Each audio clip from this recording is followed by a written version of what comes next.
আসসালামু আলাইকুম। আর বাংলা ফুডে আপনাদের স্বাগত। আজকে বন্ধুরা আপনাদের জন্য একটি নতুন রেসিপি নিয়ে আমি হাজির হয়েছি। ঘরে থাকা উপকরণে আমি বাসায় বানিয়ে নিয়েছি চিকেন বিরিয়ানি। এটা খেতে খুবই দারুণ হয়েছিল। তো চলুন আপনাদের সাথে সেটা শেয়ার করছি।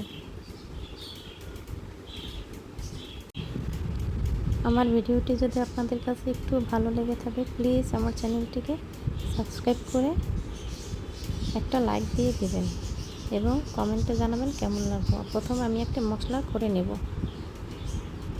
কিছু নিয়েছি ধনিয়া, গোটা ধনিয়া, কয়েকটি জয়ত্রী, জয়ফল, একটা জয়ফল, কয়েকগুলো জয়ত্রী, শুকনো মরিচ এবং গরম মশলা গোটা এবং জিরার গুঁড়ো, জিরা নিয়ে এগুলো একটু গুঁড়ো করে নিয়েছি। শুকনো খোলায় তেলে আমি ভালোভাবে গুঁড়ো করে নিয়েছি। এরপর 1 কেজি পরিমাণ মুরগির মাংস নিয়েছি। এখন দিয়ে দেব 2 টেবিল চামচ মরিচের গুঁড়া, 2 টেবিল চামচ টক দই। এরপর দিয়ে দেব 2 টেবিল চামচ বাদাম বাটা। এরপর দিয়ে দেব স্বাদ মতো লবণ। এরপর দিয়ে দিলাম গুঁড়া, সেই গুঁড়া করে মশলাটা 2 টেবিল চামচ। এরপর এখানে দিয়ে দেব আদা বাটা 2 টেবিল চামচ। দিয়ে দেব 2 চা চামচ টমেটো সস। দিয়ে এগুলোকে ভালোভাবে ম্যারিনেট করে 1 ঘন্টার জন্য রেস্টে রেখে দেব। চুলায় প্যানে তেল গরম করে নিয়েছি।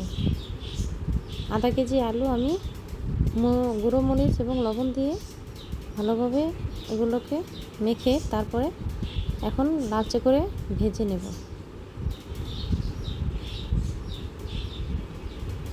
এগুলো এখন তুলে নেব।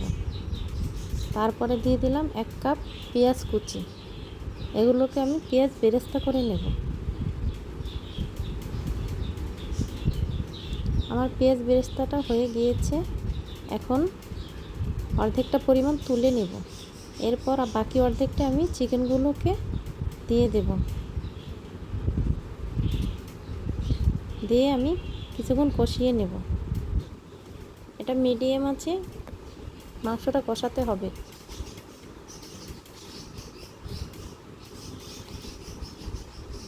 অল্প কিছুক্ষণের জন্য একটু ঢাকা দিয়ে দিলাম। এরপর ভালোভাবে এটাকে নেড়ে চেড়ে কষাতে হবে। পানিটা শুকিয়ে গেলে আমাদের চিকেনটা হয়ে যাবে। মোটামুটি কষানো হয়ে আসলে এখানে আলু দিয়ে দেব। অন্য চুলায় পোলাও বসিয়ে নেব। আমি 1 কেজি মতো চাল ধুয়ে আধা ঘন্টার জন্য রেখেছিলাম।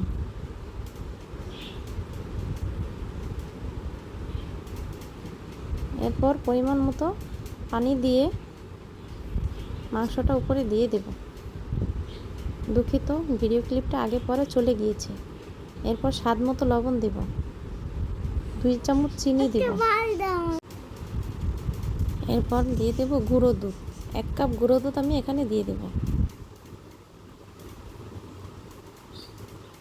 ভিডিও ক্লিপটা আগে পরে চলে গিয়েছে, আপনারা প্লিজ বুঝে নেবেন। এরপর কিছু কাঁচামরিচ দিয়ে দেব। আস্ত কাঁচামরিচ আমি একটু মাথা থেকে একটু কেটে দিয়েছি।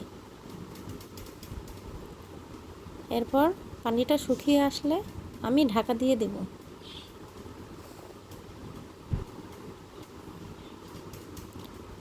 এরপর যখন পানিটা শুকিয়ে যাবে তখন নাড়া দিয়ে এর মধ্যে পেঁয়াজের বেরেস্তাটা দিয়ে দেব।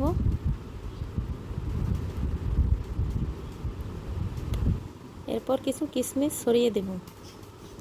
হয়ে গেল মজাদার বিরিয়ানি। সবাই ভালো থাকবেন, সুস্থ থাকবেন। আল্লাহ হাফেজ।